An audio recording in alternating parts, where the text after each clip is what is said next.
Thank you. Okay.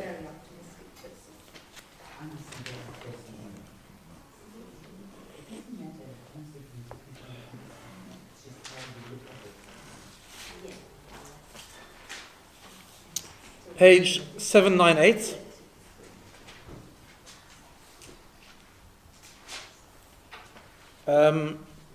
So it's Parshas Shlach. And Parshas Shlach has a lot of things, but mainly Parshas Shlach is known for the story of the Meraglim, the story of the spies, which we've gone into many times. I'm just going to touch on it very briefly in the beginning, but then go on to something. But just as a bit of an overview. So it starts with Shlach. Just an interesting piece of knowledge is that the Meraglim, the spies, which Moshe Rabbeinu sent, and the Torah emphasizes, if you look at the beginning, it says in the second pasuk, it says, Hashem spoke to Moshe, page 798, Shlach lecha anashim, send for yourself, people, and they should spy out the land, etc. The reason send for yourself, the word lecha, because Rashi says, ledaitcha, it means, it's your opinion. In other words, it was Moshe Rabbeinu's recommendation, so to speak, that they should send spies.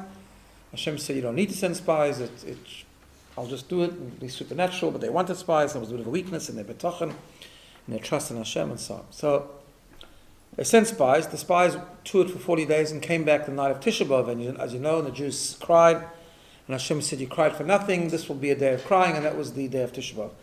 But that's when they came back, everyone knows that's famous, but when they went, that was the 28th of Sivan, which is always around the time we read Parshas Shlach. It just happens to be that way, which is interesting. So it's this coming Monday. We read Shlach on Shabbos, and then Monday is the day we actually it's the day they actually went. So that's the Parsha of Shlach. Another just interesting, which we've mentioned before, the Meraglim. There's so many different ways of interpreting and explaining what they actually wanted and why they spoke bad about the land of Israel and so on and so forth. Part of it, of course, was because they wanted to spiritually protect the Jewish people. I say that because one of the famous halachas that we learn out of the Parsha of the Meraglim is having a minyan. That a minyan is 10 men. How do we know that? Because later on, when Hashem was upset with the Meraglim, he says to Moshe Rabbeinu, Ad Mosai le'edo hara azos, until when is this evil congregation going to anger me? And he was referring to the 10 out of the 12 tribes. 10 out of 12 spies, right? Because 2 of them didn't anger Hashem, 2 of them, Yeshua and Kolev, which we'll come back to later, were okay. So it's the 10. So we learn from there that the word Eidah, the word congregation, is a minyan. It's 10 men. Right? Connected with a different pasuk in Parshas Emor, which says, V'nikdashti b'soich b'nei Yisrael, Hashem says, I will sanctify myself among the Jewish people. In other words, there we learn you need a minyan for Dovra Shebikdusha, things which are matters of holiness, like Kaddish and Baruch Hu and repetition of the Amidah and so on, reading the Torah. So we connect those 2 things. And of course, the Mefarshim will ask the question, it's really strange that the concept of a minyan, which the formula of a minyan is used for things specifically directed to holiness, is specifically learned out of the Meraglim, which were 10 bad people, one would assume. But of course, it goes with the idea, we once spoke about this, that they weren't intrinsically bad, they actually meant to spiritually protect the Jewish people, and therefore, in fact, what they were after was a life of holiness. So in fact, it almost makes sense that the things of holiness have to do with that minyan of people that wanted holiness. The mistake was that holiness is not achieved only by being separate from the world and living in a insulated, protected spiritual environment like the desert. Holiness is achieved specifically going into Eretz Yisrael, encountering the spiritual challenges of that environment, of having to plow and work for a living and being very much connected with agriculture and earthliness and so on and so forth. And that was their mistake and that was their sin. But they still were people of holiness, and therefore it doesn't lack that much of sense, so to speak, that we learn the idea of minyan from them. Okay, now what I want to do is just give an overview of the Parsha, do something towards the end of the Parsha, and then come back and examine a very interesting event that happened, a detail that happened with the whole Meraglim story, a beautiful idea. So just as an overview, we know that first of all, after the Meraglim, Hashem gives 2 mitzvahs, very well placed, 2 specific mitzvahs to do with the Beis HaMikdash. One is Nesachim, the idea of libations, pouring wine on the Mizbeach when they bring sacrifices. The other was the mitzvah of challah, of separating challah which was specifically, I say specifically because it really applies all over, but more rabbinically, the biblical mitzvah of challah only applies in Eretz Yisrael, right? As does the mitzvah of pouring wine on the mizbech when they bring a korban. Of course, you only bring sacrifice in Eretz Yisrael.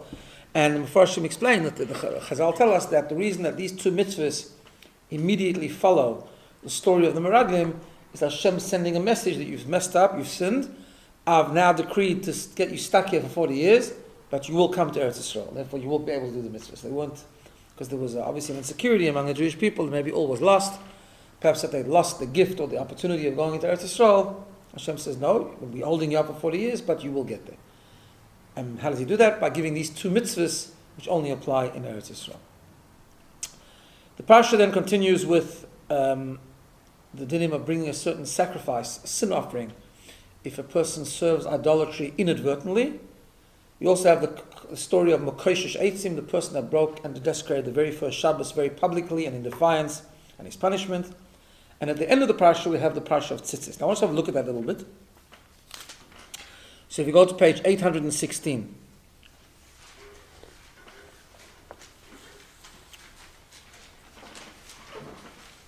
So page 816, we have the last, now it's a very significant paragraph, and I'll tell you why in a minute. But essentially it's the third paragraph of Shema, which is in this week's Parsha. Right? Last part of the Parsha, page 816, Pasuk Lamed Zayin, verse 37. It's interesting, the third paragraph of Shema comes first in the Torah. Right? Shema, the first two paragraphs only later in the book of Dvarim. But this is the third paragraph of Shema. Now, why it's the third paragraph of Shema is also interesting, and we'll soon see. So the third paragraph of Shema has two mitzvahs in it. The one mitzvah is the mitzvah of tzitzis. The second is the mitzvah to remember the going out of Egypt. Okay.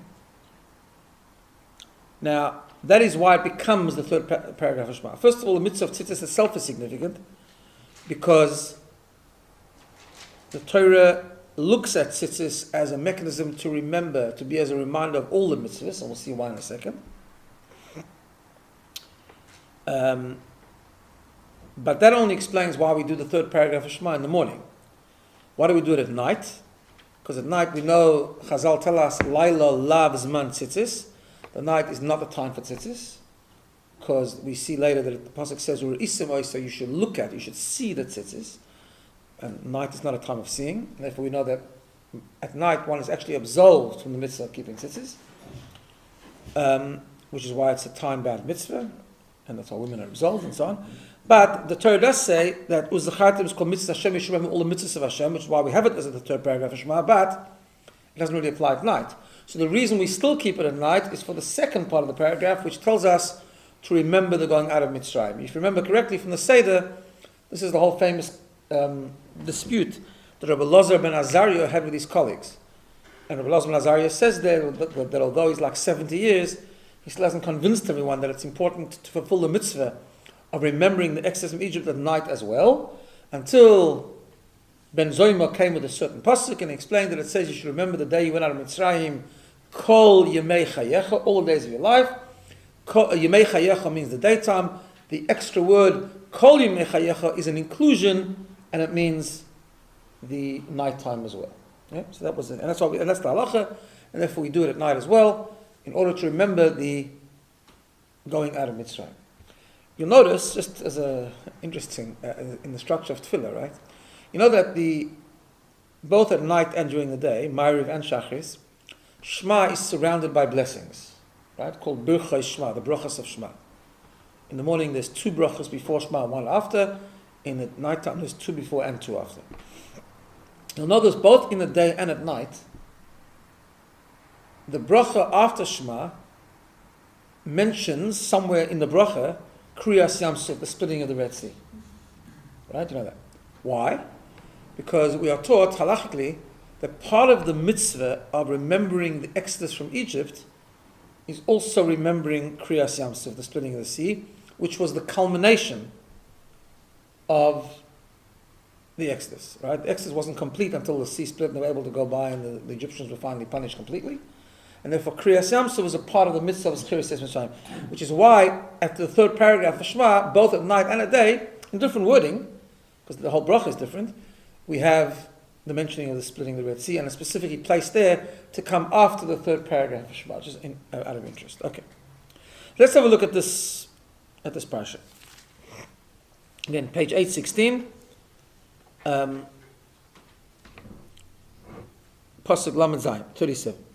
Vayomer Hashem Moshe, Leimer Hashem spoke to Moshe Rabbeinu saying, Daber el b'nei Yisrael, speak to the Jewish people. V'yamartu aleim, and say them, V'asul lehem tzitzis, tell them they should make for themselves tzitzis, fringes. Where should they make it? Al kanfei bigdeihem, on the corners of their garment. Later on in the Torah we learn it when it's mentioned again that it means a garment which has four corners. Some throughout the generations. The nosnu al tzitzis, and they should place upon the tzitzis of each hakonaf of each corner psil techeles, a thread of techeles. Techeles, like blue, sort of like a white blue, turquoise blue. Yeah. Okay, we'll talk about that in a minute. And the tzitzis will be for you, or ism oisan, you will see it. And then what will happen is zachartem is called mitzvahs Hashem. You remember all the mitzvahs of Hashem. When you will do them, and it will be a reminder for you that you shall not lead astray, go astray, following your heart, following your eyes, that after which you tend to stray. In other words, the heart and the eyes, Chazal tell us, are the two agents of sin. The eye sees, the heart wants, and that's how we come to do things. Tzitzis is a reminder always that we shouldn't do that. By the way, how is tzitzis a reminder of the entire Torah? Does anyone know? Why should tzitzis remind us of the whole Torah? Oh, any mitzvah can be like that. The numbers, right. So one of the ways is because tzitzis has the gematria of 600. Each corner has 5 knots and 8 strings. So that's 13 is 613. That's one of the ways. Rashi brings that down as well. Okay. Then that's a tzitzis. Then the man tizguru over the next page 818. Torah says, in order you should remember, v'asisim is called mitzvah yisai, do all my mitzvahs. V'yisim kedoshim elokechem, you will be holy to your God. And then the last passage says, Ani Hashem elokechem, I am Hashem your God, asher etzeisi eschem eretz Mitzrayim, I took you out of Mitzrayim. Liyois lachem elokim, to be your God. Ani Hashem elokechem, I am Hashem your God. What's the last word that's missing? I'm just kidding. It's nothing missing. Emes, right? We always say Hashem elokechem emes, right? Because emes, is not part of Shema, you know that. The word emes, although whenever we read Shema in isolation, we always say the word emes, because there's another passage which says Hashem elokechem emes, Hashem your God is true. But in the Siddur, if you look, we always say emes together with the Shema. But emes is actually the first word of the next bracha. The bracha that follows Shema in the morning is called emes v'yatzi v'nochem v'ka, and at night it's called emes v'emuna, called Zois, right? So emes is actually the part of the bracha of Shema. But because it's a pasuk Hashem elokechem emes, we always put it together and we say Ani Hashem elokechem emes. Okay. And when we reach Shema even without the brachas, if we reach Shema in isolation, you add the word emes. But actually it's not on the pasuk. The pasuk ends Ani Hashem elokechem. Okay. So I wanted to just mention a couple of things with regard to tzitzis. First of all, the mitzvah of tzitzis is an interesting mitzvah. Today, the minhag is, more than just the minhag, I would say more the halachic minhag is, that men wear tzitzis all the time. Right? They always wear what's called a arba kanfas, a garment of 4 corners on which you put tzitzis. And then by davening, they wear an extra bigger garment, the tzitzis, which is called a talus. Okay. That concept, why I say today, because really that's not part of the mitzvah, right? Just as an interesting thing to bear in mind, just as a matter of general knowledge also. In the Torah, we have 2 kinds of mitzvahs. Really 3 kinds, but mainly 2 kinds. Called mitzvahs chiyuvis and mitzvahs kiyumis. Meaning, mitzvah chiyuvis is a mitzvah you have to do. I'm talking about positive commandments now, right? So you have to, let's say a man has to put on tefillin every day. Men and women have to make kiddush Friday night, or have to be yotze kiddush Friday night, whatever the case is, right? It's a mitzvah you have to do, it's not like a choice. A mitzvah that comes called mitzvah chiyuvis, obligatory mitzvahs. Mitzvah kiyumis means that it is a mitzvah, it's one of the 630 mitzvahs, but you don't have to do it. It is only obligatory in certain circumstances. If you avoid the circumstances, you don't need the mitzvah, right? For example, even mezuzah. Now, technically mezuzah always happens, but theoretically it's not. If a person decides to camp out on a boat for the rest of his life, he doesn't have to do mezuzah. Right? You have to have a house to oblige a mezuzah. Or, for example, someone doesn't own a house. He's living with someone else. It's not his mitzvah. It's someone else's mitzvah, right? Shchita, for example. If you shecht an animal, when a shoichet shechts an animal, he makes a bracha. It's a mitzvah. He's performing a mitzvah. But only because people need meat. So if you need meat, which Torah says we can eat meat, and in some cases encourages eating meat in certain circumstances, Torah says you have to eat it in a certain way. Which means you then have to shech the animal. And when you shech the animal, you makayim a mitzvah, you fulfill a mitzvah. Tzitzis is really that way also. Right? Tzitzis is a mitzvah kiyumis. If you have a garment which has 4 corners, you have to put on tzitzis. If you don't have a garment of 4 corners, which nowadays, by the way, most people don't wear garments with 4 corners. 4 corners means straight 90-degree angle 4 corners, not round corners. You don't have to have a mitzvah, right? However, the minhag developed, and it's sort of a part of Shulchan Aruch now, a man should do it, at least in other words, to do the mitzvah, because if you have the opportunity to do the mitzvah, so we especially go ahead and we make a garment with 4 corners in order for us to be chayiv in tzitzis, to be obliged in tzitzis, and therefore we wear the tzitzis that way, right? But actually, it's not like tefillin. Tefillin you have to put on every day. Tzitzis you don't. It's only if you have a garment of 4 corners, but the minhag is to do it and to put yourself in that situation, therefore to fulfill the mitzvah whenever you're wearing it. Okay, that's one thing. The other thing is, what's the tcheles story, right? We know there's a mitzvah to wear tcheles.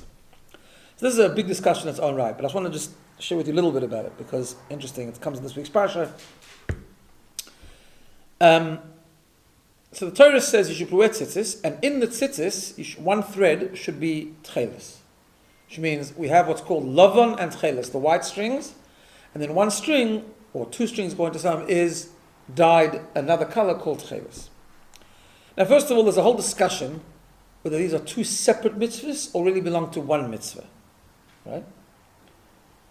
Halachically, whether they're one mitzvah or 2 mitzvahs, the halacha, as the Rambam says, is that one doesn't undermine the other. In other words, if you wear tzitzis just with the white strings, you still fulfill the mitzvah even though you're not wearing tcheles. However, if you are wearing tzitzis, the mitzvah is you're supposed to dye one of them tcheles. Now this has become in the last, really in the last 100 years, but more so in the last 20, 30 years, has become a very, very hot topic. I don't know if you're aware of it. I just wanted to share with you a little bit about it, right? So, approximately 1,000 years ago, what is tcheles, first of all? Tcheles comes from a dye coming from we normally say fish. It's not something that's a fish. That in itself is a question. But it's a sea creature of some sort called the chilozone, right? The chilozone, the Gemara says, lives in the Mediterranean Sea. Very expensive. Only surfaces every number of years. It's hard to get, in other words, right? Now, I have a very interesting family connection to what I'm about to tell you, and I'll tell you why in a second. There was a Hasidic Rebbe called the Razidna. Sorry, let me take back a second. So about 1,000 years ago, roughly, give or take, the chilozon sort of disappeared, it became not available, and after a while they kind of forgot even what the chilozon was, and they weren't sure what it was, so therefore we didn't have it. Once we didn't have it, people still continue to wear tzitzis, because the halacha is, like I just told you, that the chilozon doesn't prevent you from doing the other mitzvahs, so we wear the white strings and we do a mitzvah, and it's fine. Meaning, if I were to wear a 4-cornered garment and not put tzitzis, I'd actually be in violation. Because to wear a 4-cornered garment without tzitzis is an aveira. So I have a 4-cornered garment, I put tzitzis on it, you have to have tzitzis on it, but it doesn't have to have the tcheles. If you have tcheles available, you have to make the tcheles, you have to dye one of them tcheles, but if not, it's okay. So people, until roughly, 100 years, 20 years ago, didn't wear tcheles, and that was good. Along came roughly in the 19th century, 1830, he lived 1839 to 1891, I'm not sure exactly when he introduced this, Rabbi Gershon Henoch Leiner. Gershon Henoch Leiner was the Radziner Rebbe. Now, why must I have a particular interest in this? Because he was actually my grandmother's great uncle. His father was the Radziner Rebbe, the first Radziner Rebbe called the Beis Yaakov, which is my great-great-great-grandfather, whose father was the Ishbitzer. Many people have heard of the Ishbitzer. So the Ishbitzer was a Rebbe, he was the descendant of the Kotzker, he was a Talmud, a disciple of the Kotzker Rebbe, kind of broke away from Kotz eventually, he made his own Chassidus, called Ishbitz, very famous Ishbitzer Rebbe, I often quote the Ishbitzer Rebbe. His son became the first Radziner Rebbe, meaning in the city of Razin. And his son, who was called Reb Gershon Henoch Leiner, my grandmother's maiden name was Leiner, it was the same family. So he lived in Radzin, and he was the second Radziner Rebbe. He was a very, very big Torah scholar, and he was a big genius, and he was also very revolutionary.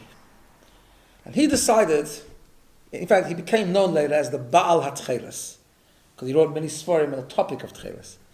He decided that maybe we can find out what we can research it, and let's see if we can access the Tcheles fish. Right? He wrote many Sforim about it. It was considered very, very revolutionary, because in the Jewish world there was no tradition of Tcheles at that time, almost for hundreds and hundreds of years.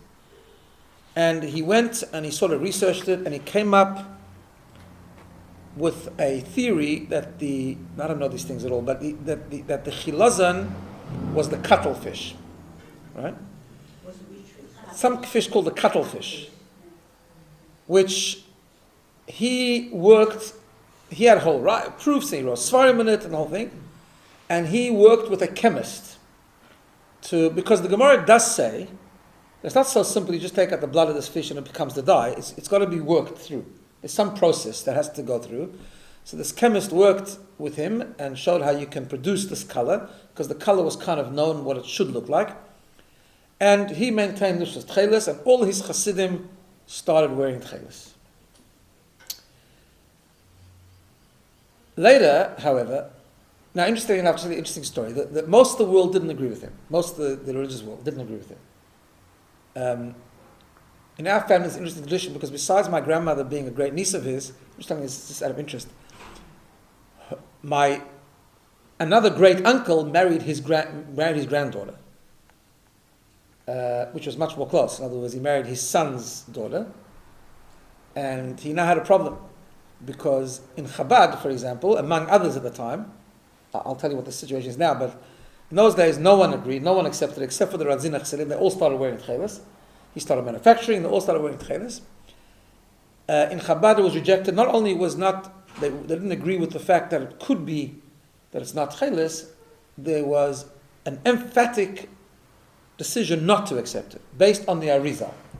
The Arizal based on the Zohar, but the Arizal said that tcheles is now lost, and we don't have it until Mashiach. And there's a whole mystical explanation, which the Chabad Rebbe at the time, the Rebbe Rashab, wrote up to explain mystically why we don't have tcheles today. And it's got to do, and I'm not going to go through the whole thing now, but it's got to do with the two colors, the love and the white and the blue represent two ways of serving Hashem, one out of love, one out of fear. The tcheles is fear, the love one is love. And because when the generations became weaker, the main emphasis is more to serve Hashem out of love rather than fear, although we need fear also, but that fear is not the same. We don't have that level of fear. We can't access the level of fear, whereas the level of love we could to some degree access. Therefore, that's why Kabbalistically Hashem orchestrated according to that result that we don't have tcheles, and it'll only be re-accessed when Mashiach comes. Therefore, they said, since halachically we don't have a tradition anyway, and it's clear al pi Kabbalah that we shouldn't have it today, so therefore no, he didn't accept it, and in Chabad that was a very big emphasis. So now my great uncle had a problem, because he used to go visit his father-in-law, was the son of the Baal HaTcheles. Right? So the tradition story in our family goes like this, that he actually asked the Rebbe Rashab, what should he do? He doesn't want to insult his father-in-law when he goes there. On the other hand, he knows that the Rebbe Rashab, the previous Rebbe's father, was very against tcheles. In fact, it was not just we don't know what it is, but we shouldn't have it.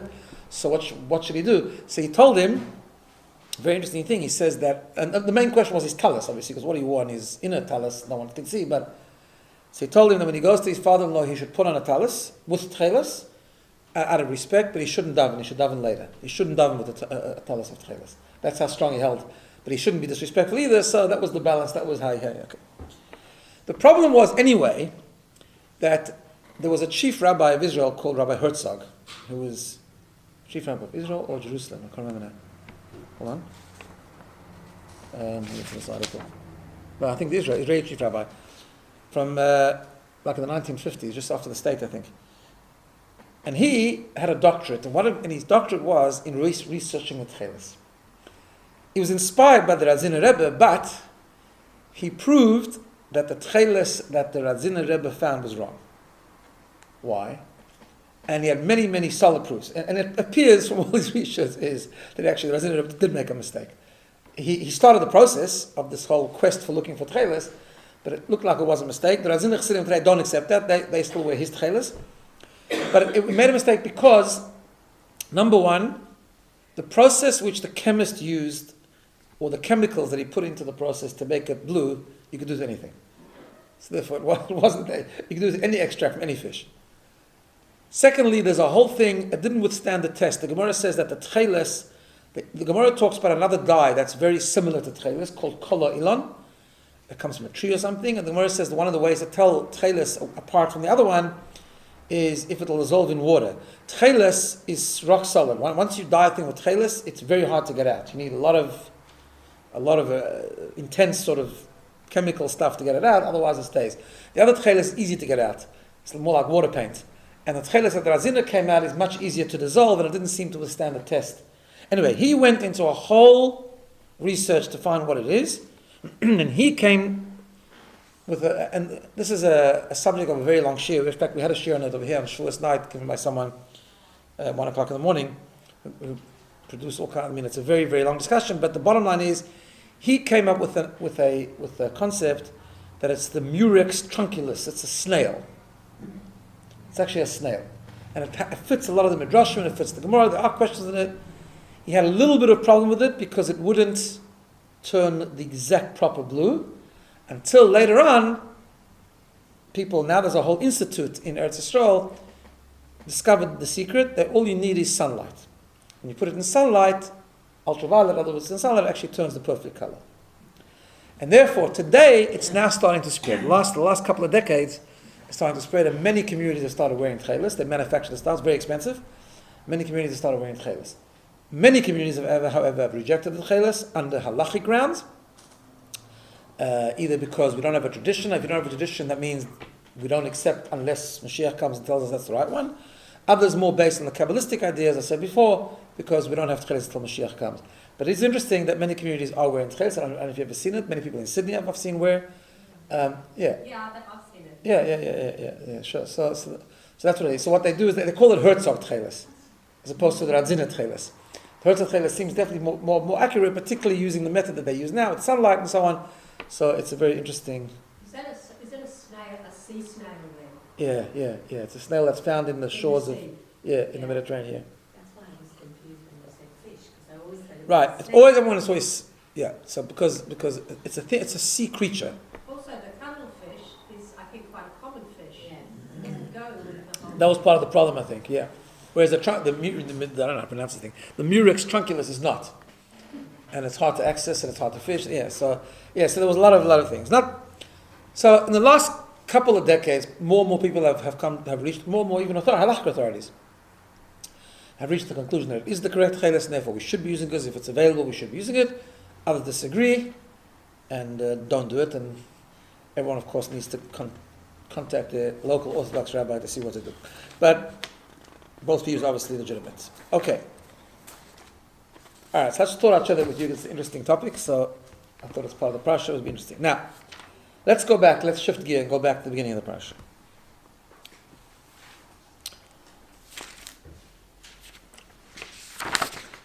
And I'm going to share with you a very interesting Rashi.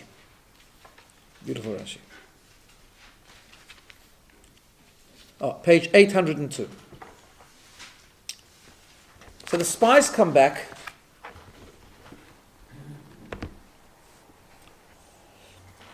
They come back and report back. They say a couple of things. They say that we came to the land. It is a land of milk and honey, huge fruit. But they say the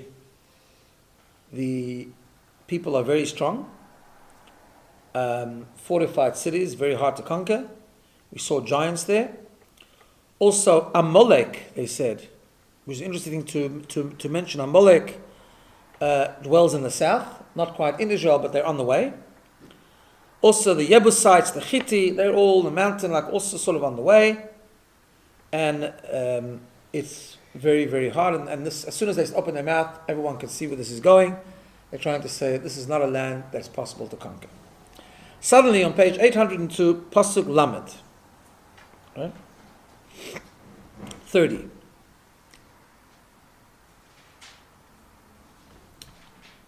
There's a pasuk that says, the two spies that didn't go with the plan, was Yeshua and Kalev. Says the pasuk, Vayahas Kalev. Kalev silenced Es Ha'am, the nation. Everyone has it? El Moshe. He silenced the nation to Moshe. We'll see what that means in a second. Vayomer, and he says, Oloi nale v'yirashna oisa. No, we can go up and we can inherit it. Ki yochol nuchalo, we definitely will be able to do this. And then they said, the people responded, no, we cannot do this. And they spoke bad about the thing, and everyone started to cry, and they said we were too small, we were like grasshoppers, as we mentioned many times, and they cried that night, and that was the beginning of the disaster. So Rashi says, obviously Rashi is a bit bothered, number one, by, what does it mean, Kalev silenced the nation to Moshe? What does that mean? It doesn't make any sense, right? So Rashi says like this, so what Kalev did was, he employed a strategy. He needed to get everyone quiet. Now, you know, when people are passionate about something, when there's a rally, when people are protesting, it's very hard to get quiet if anyone thinks that you're on the opposing side, right? I mean, that's what we see that even today. So what do you have to do if you want people quiet? You have to appear to be on their side, right? And that was what Kalev did. He employed a strategy. He said like this, Vayas Kalev, Kalev silenced the nation because he says he wants to say something about Moshe Rabbeinu, which everyone thought meant he wanted to criticize Moshe Rabbeinu, which they were fine with. This was the fervor. This was going on, right? And Rashi says he said the following: Tzavach v'Omar. If you want to look at the Rashi, if Rashi writing is okay, I don't know if you print it out. El Moshe, that's Rashi, right? Lishmoya, they wanted to hear Mashi Yadaber b'Moshe, what he was going to say about Moshe Rabbeinu. Tzavach v'Omar. He screamed and he says, V'chizu bilvad oselanu ben Amram. You think this is the only thing Ben Amram, the son of Amram, referring like a bit of a light way of referring to Moshe Rabbeinu, did? So that was it. Everyone got totally quiet. I thought like this is the only thing Moshe Rabbeinu did. Like he's terrible. Yeah. So Hashemea Hoyosov, everyone was listening, thought Shabol Saper Bignusa, that he's going to criticize him. Mitoich Shahoya Beliba Mal Moshe, because they had now this like anger with Moshe b'shvil divrei Meraglim, because what the Meraglim had just said. In other words, they perceived Moshe as someone who wants to take them down a really dangerous path. Shasuku kulam, they all be quiet. They all were silenced. Lishmoya gnusa, to hear the criticism. Okay. That's what it means. Vayahas kolev esaom el Moshe. Moshe Rabbeinu, Kolev silenced the nation. El Moshe against Moshe. Now it fits in, the psukim fit in. And he starts. V'aloi says, Kor lanu sayam, he split the sea for us. V'hoi lanu amon, and he brought down the mon for us. All right, this obviously wasn't going their way. V'higis lanu aslov, and he brought down the quails. You know when they complained they wanted meat, right? Oloi, so therefore, okay, that's what Kalev said. Those are the three things he said. Oloi nale, and therefore we can go up. What does that mean? Afilu bashomayim, we can go up even the heaven. If Moshe Rabbeinu says Kalev hu oimer asu sulomos va'alusham, if Moshe Rabbeinu would tell us to take ladders and climb up to heaven, natzliach b'chol dvarav, we would be successful. Okay. Very problematic Rashi on many levels. First of all, we understand what Rashi is trying to do. We understand Rashi is bothered by Vayahas Kalev. Kalev silenced the nation against Moshe. We got that. Okay. So he silenced them because they thought he was going to say something about Moshe Rabbeinu. Rashi always comes to explain the simple pshat of the pasuk. All that Rashi needs to say now is that he started saying Moshe Rabbeinu did all his miracles for us. Oloi na'ale, we can go up and we can inherit the land of Israel. Fine, perfect. That's it. That's all we need. Rashi doesn't do that. Rashi first of all goes into very specifics about what he said. Now what he said also needs to be understood. Why does these three examples? In fact, there's one example that's sorely missing from this whole thing. What does Rashi said that would have made more sense? He said he split the sea, he brought down the man, and he brought the quails. Okay, but no, it's a favor for the Jewish people. Took us out of Egypt. Right? He doesn't say that. And one of the sources that Rashi is based on, by the way, this often happens, it's a very interesting analysis of Rashi. Rashi never makes these things up. He always based them on a Medrash, on a Gemara. But sometimes he changes a little bit the wording of the Medrash and the Gemara to fit what he perceives to be the explanation of the simple pshat of the pasuk. And here too, one of the sources Rashi is based on mentions going out of Mitzrayim. Right? Going out of Mitzrayim is much more significant, much more of a greatness than bringing the quails, for example. I mean, that was miraculous, but that's just a detail, right? So, why these three? Secondly, what's even more puzzling is this. What is Rashi saying that the next part of the pasuk, which says we will go up, which seems just to mean we can go up and inherit the land, Rashi translates as part of Kalev's speech, saying we can go up, meaning and even if Moshe Rabbeinu would tell us that something as ridiculous as taking ladders and climbing up to heaven, we'll do it. How does that come in? Why doesn't Rashi just say, simple? Kalev said, look, you think that's the only thing Ben Amram did? He took us out of Egypt, he split the sea, Ole and Nale, we can go up and inherit the land. Finished. Why does Rashi seems to take that second part of the pasuk and completely take it out of its simple pshat? Anyone follow? You look confused. You okay? Yeah? Okay. So, I'll share with you an amazing answer which has an amazing lesson. That the Rebbe used to have many, many talks on Rashi. It was one of his pet subjects, was to talk about the Rashi, which incidentally he started in 1965, after his mother passed away. His mother passed away between Rosh Hashanah and Yom Kippur, and he started in her honor to explain a Rashi each week. So whenever the Rebbe would fabraying on Shabbos, he would always explain a Rashi of the Chumash. That was he built up a whole philosophy of how to learn Rashi and so on. So he explained the following. He said, first we have to understand like this. When you come and you want to argue with someone, if you have any fighting chance, you can't just disagree. I mean, it turns out Kalev wasn't successful anyways, but because the people didn't listen to what Kalev was saying. But if you're going to try, you can't just disagree with what people are saying. You need to show them where their thinking is wrong. Right? Number one. Number two, you also have to respond to what they're saying. You can't respond to what you think they're concluding. Why am I saying that?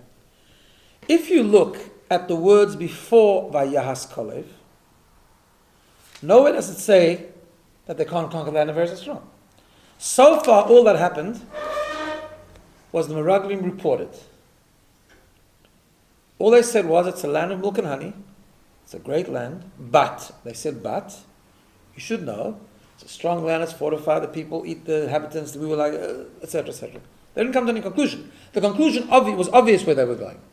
But they were clever. They were actually leading the people to reach their own conclusion. They would just say, what's going on, right?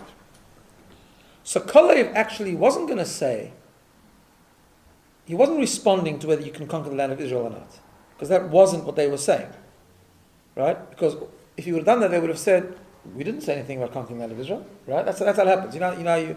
Sometimes someone says something, you think you know what they're saying, so you respond to what you think they're saying, and they say, well, I wasn't talking about that. Why are you putting words in my mouth, kind of thing, right? You've got to go to the heart of the argument. So this is what Kalev was saying. So let's understand. We have to understand like this. If you look carefully at the Psukim, this is what he explained, a beautiful Chiddush. If you look carefully at the Psukim, you will see three things that they talked about. Right? First of all, they said, if you look at top of the page, Pasuk Chav Ches, 28. Efes ki az ha'am. It's a very strong land. Fortified, giants. The place is tough. It's a challenging environment. Number one. Number two, Amalek. Amalek is on the border. Amalek lives around there. Now, how did Amalek get into the whole situation there, right? So the Farshim explain, they mentioned Amalek because they said like this. They started to permeate the thinking of the people. This is a very strong land, by the way. You should understand you're up for a big challenge. This is going to be a very tough environment to handle. So they say, look, I know what you're thinking, but Hashem promised us, right? So He promised us we're able to do it, so maybe it's chapel, we'll do it. Amalek is there. What was the idea of Amalek? Amalek was saying, what happened with Amalek? When did Amalek attack? Amalek attacked when the Jews weren't doing the right things, when they questioned their faith in Hashem. Right? When they questioned their faith in Hashem. What happened was, Rashi says, in Parshas Shlach, Rashi says, what happened was that the Yidden started to, they didn't have water, they crossed the Red Sea, they were trapped, they were feeling very fragile and vulnerable, and they started to say, Hayesh Hashem b'kirbeinu im ayin. Is Hashem amongst us? Is Hashem really taking care of us, right? And the Medrash, I think Rashi brings it down, has a whole moshel about a father that was carrying a child, and there was a dog coming to bite them, so he picked up the child, there was something from behind, so he protected the child, and then someone passed by the father, and the child called out, he says, have you seen my father anywhere? And the father got really angry, and he said, I protect you, so I'll put you down and go fend for yourself. Same thing with Amalek. Amalek came and attacked. So the Meraglim was saying to the Jewish people, okay, I know you think it's a tough environment, number one. Number two, you think that Hashem promised you. But don't forget, you're not such a perfect people. Remember Amalek came and you challenged the Amunah in Hashem, and Hashem sent Amalek to attack you. Same thing over here, the very fact you sent Meraglim means you are weak in your faith. So therefore, the fact that you sent Meraglim means you don't really trust Hashem properly, so maybe it's not, you're not so deserving. Coupled with the fact that it's a very tough environment, therefore you're not going to be successful. Right? That's a pretty good argument. Thirdly, the Meraglim talked about the Yevusi and the Chiti, they were on the way. What does that mean? We're saying like this. Number one, even if you think, no, the promise is a promise, and Hashem promised you're going to be able to conquer the land of Israel, and even if you're not so deserving, and so on and so forth, but there's a lot of introductory challenges you have to overcome. There's people on the way, nations on the way, that are very tough to conquer. People and nations that not necessarily are a direct part of Hashem's promise to you. Maybe you need extra merit in order to overcome those challenges. So therefore you might not be able to do that. So you guys are missed. In other words, number one, it's a challenging environment. Number two, not so deserving. Number three, even if the promise was about the land of Israel, there's nations to overcome, there's challenges, obstacles to overcome on the way to Israel. And that's it. And they didn't even reach any conclusion. They were just planting the conclusions of the people's thing. Vayahas Kolek. Suddenly Kolek says, I got something to say. So everyone thinks, I'm talking about Moshe Rabbeinu. He says, you all got it wrong. And he picks specifically 3 examples. First of all, he says, Moshe Rabbeinu split the sea. What was the sea?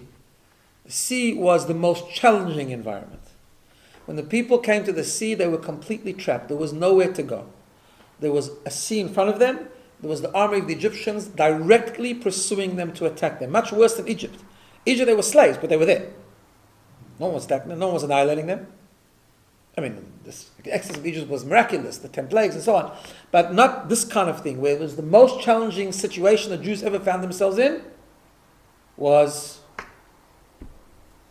the Red Sea. And we can overcome challenges.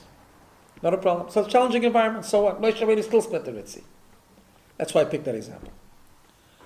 Second of all, you think that when you're not deserving, that you're doing Averis, Hashem doesn't take after you, Hashem doesn't provide miracles for you. Moshe Rabbeinu brought down the quails. The quails were given to the Jewish people miraculously when they were doing the wrong thing. When they were doing the wrong thing, they complained about the man, they complained they were hungry, that they were fine. They could eat every day and every night. They could eat the man. No, they needed a shtickle steak. I needed a schnitzel. Hashem says, okay, I'm not happy with you. And then they messed up because they ate too much, and they showed how indulgent they were, and so on and so forth. But Hashem says, I'm with you. You need slav, I'll give it to you. Even though you're not deserving, but I'm going to give it to you anyways, and miraculously. So that takes care of that argument. Third of all, says Kalev, you say that Hashem only takes care of you in what He directly promised to you. But the things that are on the way, the obstacles that are on the way, not necessarily He's going to take care of you the same way. You have to fend for yourself to get there. That's entirely not true. Moshe Rabbeinu brought down the man for 40 years. At that time it wasn't 40 years. That time it was just while they were in the Midbar. In other words, like this. What were they doing now? The point of going out of Israel, what was the destination? What was the goal? The goal was to go into the land of Israel. What was the midbar? The midbar was on the way. It wasn't where they were supposed to be. The whole goal was to get to Israel. And what did Hashem do to the Jewish people in the midbar? Miraculously sustain them. He brought down the man, he brought the clouds of glory, and he killed the snakes and the scorpions, everything, right? So you see that when Hashem promises something, He's not promising only the thing itself. He promises you to do it, that and everything that it takes to get there. So He brought down the man. Then Kalev says, I want to add one more thing. And I want to go to the root of the problem. And the root of the problem is that the whole thing is a mistake to begin with. In other words, first of all, I answered each one of your specific challenges. I said it's a challenging place, challenging environment, nothing more challenging than splitting the sea. You're not deserving by the Slav either. Right? The obstacle's on the way. Hashem does that. Right? But says Kalev, and again, he wasn't going to talk about the conclusion because the conclusion wasn't something that was spoken about. But he's still going to the heart of their questions. And he said, but now I want to say something general. And something general is, I want to go to the heart of where all these questions are coming from. All these questions are coming from flawed thinking. The thinking is that we kind of operate under the rules of nature. And everything we do has to have some explanation or at least some sort of basis in some sort of logical explanation. And that's a complete mistake. Because if we are a nation that have come out of Mitzrayim, we don't operate with nature. Our existence, our destiny, our eternity has nothing to do with the laws of nature. And therefore, if Moshe Rabbeinu will come with something completely ridiculous, you have to understand, going into Israel wasn't completely ridiculous. They were going to fight a war. Okay, it was a miraculous war. All these things they were miraculous, but not ridiculous. But even if Moshe Rabbeinu would come and tell us to do something completely ridiculous, like takes ladders and climb up to heaven, we do it too. Why? Because that is the essence of who we are. We are not a people that depends on nature. We are people that are completely supernatural. And therefore, if Hashem tells us to do something, even if it makes no logic whatsoever, no sense altogether, and it's completely beyond and defies logic on any level, we go ahead. And that's how Kalev responded to the four things. The important thing, however, is this, right? That was the explanation in Rashi. And then he went on, he says, this is the life lesson for every one of us, right? Because what we need to know is that we all have to conquer the land of Israel. What does that mean? Israel is not just a physical place, as we know. Israel also is a concept, right? Israel means, in fact, it says in the Chazal, why is Israel called Israel? Why is it called Eretz Yisrael? People even today refer to it as Aretz, right? Because Eretz comes from the word Ratzon. It's an environment, it's a place where you have to do the will of Hashem. And we all, whether we're in Israel or not geographically, we all have to create around us holiness. That's what our mission is. We have to conquer the land of Israel and make our environment, our own environment, an environment which is an environment of Ratzon. It's an environment that has the desire to serve Hashem. And we all have our challenges. And we all have excuses why it's not going to work. And the excuses also divide themselves into these kind of things, right? We say the environment is challenging. I don't know how many times I've heard people tell me, Sydney is very challenging. And the answer is, yes it is. But nothing more challenging than the Kriyas Yamsuf. The Rabbi didn't talk about Sydney, by the way, in the talk. I'm just adding that in for flavor. Right? It is, but it's nothing more challenging. If Hashem gave us a mission, He can split the sea. Sometimes we get the Yetzer Hara in our mind. It's true, it's possible, but not for me, because I'm a bad guy anyway. I'm not so deserving. I'm not on the level. The Yidden weren't on the level when they asked for Slav either.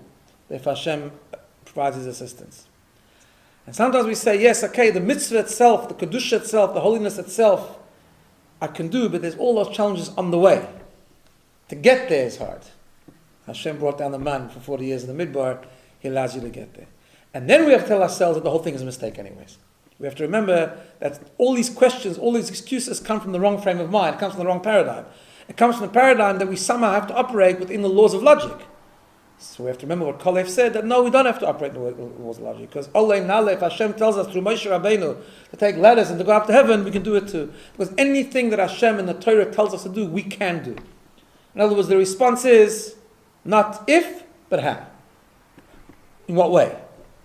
If Hashem gives us a mitzvah, there's a halacha for us to keep. If there's a mitzvah we have to do, if there's an environment we have to create, that Moshe Rabbeinu has communicated to us in the name of Hashem that we need to do, the answer is yes, we can do it. Now the question is how we do it. Okay, so we have to strategize. But it's not if we can do it, it's just finding the right strategy. Because why? Because we are a nation that we don't depend on the laws of nature. We don't depend on the laws of logic.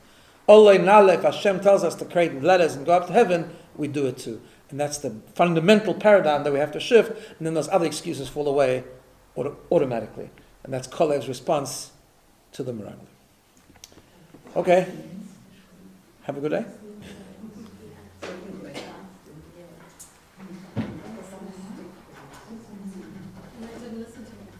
I still didn't listen yet. So we have to learn from that at least. Caleb was talking and not just That's a whole nother shit.